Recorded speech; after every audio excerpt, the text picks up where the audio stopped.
कर सके। मेरा नाम दिनेश चौधरी है, रतलाम एमपी। लगभग यहाँ से मैं 3000 किलोमीटर दूर से आया हूँ। एक बहुत छोटे से परिवार में मैंने जन्म लिया। वैसे मैं डिस्ट्रिक्ट मुरादाबाद यूपी का हूँ, लेकिन जो चैलेंज मेरी ज़िंदगी में आए ताकि उन चीज़ों से आप रिलेट कर सके, इसलिए मैं उनको बता रहा हूँ। अभी आपने एक बिजनेस का नाम सुना होगा जो हमारे भारत में बिजनेस चलता है, जिसको हम बोलते हैं ट्रेडिशनल बिजनेस। क्या होता है उसके अंदर? एक आप और हम होते हैं कस्टमर, जो भारत के 80% लोग हैं। कहाँ से प्रोडक्ट खरीदते हो? रिटेलर से, दुकानदार से। Yes, retailer. क्या ये उसको बनाते हैं?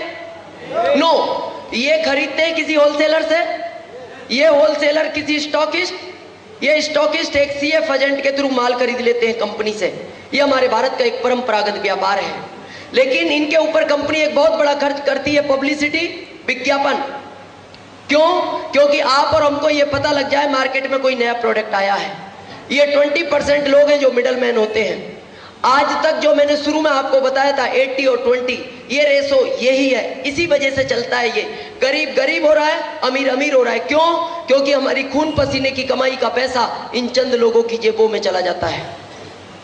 जो भी हम खरीदते हैं कुछ ना कुछ परसेंटेज इनकी जेब में जाता है। सबसे ज्यादा ले जाता है विज्ञापन करने वाला, सबसे ज्यादा। लेकिन मेरे को बताओ, क्या विज्ञापन सच है? नो। लेकिन आज भी भारत में 80% लोग विज्ञापन देखकर माल खरीदते हैं, लेकिन आज तक कोई भी विज्ञापन सच नहीं है। छोटी सी बात मैं विज्ञापन के बारे में आपको बताऊं। कुछ समय पहले 3 करोड़ में शाहरुख खान कमांडर सिगरेट का विज्ञापन करता था, आपने देखा होगा। तीसरी मंजिल पे चढ़ता है, एक सिगरेट पी के और कूद जाता है, और नीचे आने के बाद गिरता नहीं, वो खड़ा रहता है और बोलता है अपने अंदर जो जोश है वो इस सिगरेट के पीने से है। क्या हो सकता है ऐसा? नहीं तो आप किसी एक व्यक्ति को ले जाओ और एक नहीं 5 पिला के कुदा दो, जोश आएगा? मेरे को लगता है वो जिंदगी में नहीं गिरेगा कभी। 4 करोड़ में आपने कुछ समय पहले मिरिंडा का विज्ञापन देखा होगा। एक आदमी इधर से आ रहा है, एक बैल इधर से आ रहा है, दोनों आपस में टकरा गए।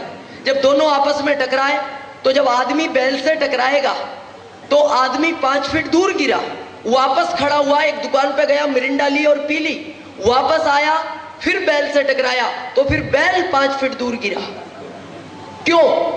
उनके कहने का मतलब है कि इसमें इतनी ताकत है, इसको पीने के बाद अगर गलती से भी बैल से टकरा गए तो आपका कुछ नहीं बिगड़ेगा, वो जो भी बिगड़ेगा बैल का बिगड़ेगा।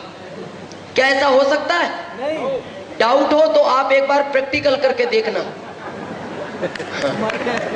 डाउट हो तो, मैं नहीं कह रहा, अगर आपको डाउट हो ऐसा, ये कह रहे हैं कि ऐसा हो सकता है, नहीं हो सकता। आज 12 करोड़ में ऐश्वर्या टीवी पे आके बोलती है मेरी सुंदरता का राज है लक्स इंटरनेशनल, और हम इसलिए ना रहे हैं शायद नंबर लग जाए। कितने लोगों को विश्वास है लक्स के नहाने से आदमी गोरा हो सकता है किसी को? मैच देखते हो? मैच अगर लक्स के नहाने से कोई गोरा होता है, ये साबुन आज सबसे ज्यादा वेस्ट इंडीज और साउथ अफ्रीका में बिकता, जहां पूरे के पूरे देश ब्लैक एंड व्हाइट है, वहां कलर्ड नाम का कुछ नहीं मिलता और वहां कोई खरीदने को तैयार नहीं। और दोस्त, यही कारण रहा, आज जो भी प्रोडक्ट हम 100 में खरीदते हैं, कंपनी में 50 रुपए की लागत में बनता है, 9 रुपए कंपनी का प्रॉफिट होता है, 59 में चीज बनती है और कितने में मिलती है? 100 में। और बीच का 41 कहां चला जाता है? इनके पास। क्या ये क्वालिटी में कोई सुधार करते हैं? बिगाड़ने का पूरा अधिकार है। और ये झूठ बोलने का करोड़ों रुपए ले जा रहे हैं। और दोस्त, ये बात आज तक हमारे समझ में नहीं आई, लेकिन ये बात आज के 55 साल पहले अमेरिका के अर्थशास्त्री समझे। उन्होंने कहा इन बीच वाले लोगों को बीच में से हटा दो, क्योंकि ये क्वालिटी में कोई सुधार नहीं करते, इनको बिगाड़ने का पूरा अधिकार है, कोई सुधार नहीं करते। तो वहां की गवर्नमेंट ने कहा फिर इस जनता को माल कौन देगा? कंपनी ने कहा आप इसकी चिंता मत करो, मैं इसको डायरेक्ट माल दे सकती हूँ, माल ओरिजिनल मिलेगा क्योंकि डायरेक्ट मिलेगा। बोले इसका क्या करें, ये बच गया। तो वहां के अर्थशास्त्रियों ने कहा ये पैसा इसी को वापस कर दो, ये इसी के खून पसीने की कमाई का पैसा है, और इसी बिजनेस का नाम रखा गया DSM, डायरेक्ट सेलिंग मेथड। मेरे को एक चीज बताओ, कंपनी डायरेक्ट माल दे और बीच का 41 वापस आए और माल ओरिजिनल मिले तो कुछ टेंशन है क्या? नो? बताओ, इतनी सी बात बताने के लिए मेरे को रतलाम से बुलाया गया? ये भी तो बता सकते थे जिन्होंने आज आपको इनवाइट किया। लेकिन पता है मेरे को क्यों बुलाया गया है? प्राकृतिक का नियम है, आदमी का नेचर है, अपने वाला अपने वाले से कभी नहीं समझता और ना समझेगा, कभी नहीं समझता ना समझेगा। आप अपने सगे भाई को कितना भी समझाओ वो आपसे नहीं समझेगा, पड़ोसी से मिला दो 3 मिनट में समझा देगा। नियम है ये, अपने वाला अपने वाले से कभी नहीं समझता। यहाँ टीचर है, कोई टीचर हाथ खड़ा करेंगे? टीचर, जो भी टीचर हो प्लीज एक बार हाथ खड़ा करें। Thank you. आप इनसे पूछ लेना, इनका बच्चा इनसे नहीं पढ़ता। हाँ, नहीं पढ़ता। ये क्लास में एक साथ 100 लड़कों को पढ़ाते होंगे, लेकिन इनका इनसे नहीं पढ़ता, क्योंकि अपने वाले के कभी बात समझ में नहीं आती, उसे तीसरे के पास भेजना पड़ता है। आज आप RCM की बात करते हो तो लोग आपको बोलते हैं क्या गारंटी है RCM से अमीर बन जाएंगे? आता है ये प्रश्न? क्या गारंटी है RCM से अमीर बन जाएंगे? मेरे को एक चीज बताओ, जब ये बीच का पैसा इनको मिलता था, इनके पास 1-1 करोड़ की कार, 5-5 करोड़ के बंगले, बच्चे विदेशों में पढ़ते थे और 5 स्टार होटलों में रुकते थे। जब यही पैसा आप और हमको मिलेगा, क्या वो सारी ताकतें आप और हमको नहीं मिल सकती? मिल सकती हैं, क्यों नहीं मिलेंगी? लेकिन काम करना पड़ेगा। जो पहले बीच वाले करते थे वो अब हमें करना पड़ेगा। अरे आज ऐश्वर्या दिन भर टीवी से चिल्लाती थी मेरी सुंदरता का राज है, लक्स इंटरनेशनल कंपनी 12 करोड़ उसको देती थी। आप दिन भर RCM की बात करो, 12 करोड़ आपको मिल जाएंगे।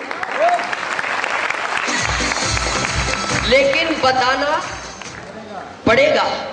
और बहुत सारे दोस्तों में संकोच होता है, संकोच, हम कैसे बताएंगे, हम तो बता ही नहीं पाएंगे, उसको कैसे कहें? तो एक चीज का ध्यान रखना, ये जमाना संकोच का नहीं है। पहला जमाना संकोच का था।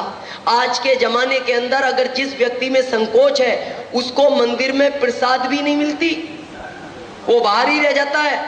और जो संकोच नहीं करते वो एक बार प्रसाद लेके दोबारा हाथ साफ करके लाइन में लग जाते हैं। अब जमाना संकोच का नहीं है, हटाना पड़ेगा। दोस्त, इस बिजनेस को आज के 12 साल पहले 1994 के अंदर इस बिजनेस की स्थापना भारत के अंदर हुई और एक ऐसे शख्स इस बिजनेस को भारत में लाने वाले थे जिनका नाम लेते हुए मेरे को गर्व होता है। उनकी जितनी भी तारीफ की जाए कम है, मेरे पास शब्द नहीं है। 1994 के अंदर वो इस भारत के वित्त मंत्री हुआ करते थे। आज करंट में इस भारत के प्रधानमंत्री हैं श्री मनमोहन सिंह जी। श्री मनमोहन सिंह जी ने इस बिजनेस को भारत में लाने की अनुमति दी। और उन्होंने जब भारत में लाने की अनुमति दी तो उन्होंने अमेरिका की गवर्नमेंट से ये पूछा था, इस बिजनेस को मैं भारत में चला तो रहा हूं, क्या मेरा भारत आपके देश की तरह अमीर बन सकता है? तो अमेरिका की गवर्नमेंट ने कहा था, मनमोहन सिंह जी आपका भारत अमीर नहीं, अगर ये बिजनेस भारत में चला तो आपका भारत वापस सोने की चिड़िया भी बन सकता है। आज जब इस बिजनेस की आप बात करते हो, व्यक्ति पता है क्या बोलता है? मैं डॉक्टर हूं, मैं चाय पत्ती की बात करूंगा, मैं इतना बड़ा इंजीनियर हूं, मैं पेस्ट के बारे में बात करूंगा, मैं इतना बड़ा वकील हूं, क्या मैं बादशाह की बात करूंगा? मेरे को एक चीज बताओ, टाटा से बड़े तो नहीं हो? टाटा से बड़े तो नहीं हो? बाटा से, अंबानी से? नो। तो मेरे को एक चीज बताओ, टाटा जैसा आदमी नमक बेच सकता है, बाटा जैसा आदमी चप्पल बेच सकता है, अंबानी जैसा आदमी आम बेच सकता है, तो आप इसका कंप्यूटर क्यों नहीं बेच सकते?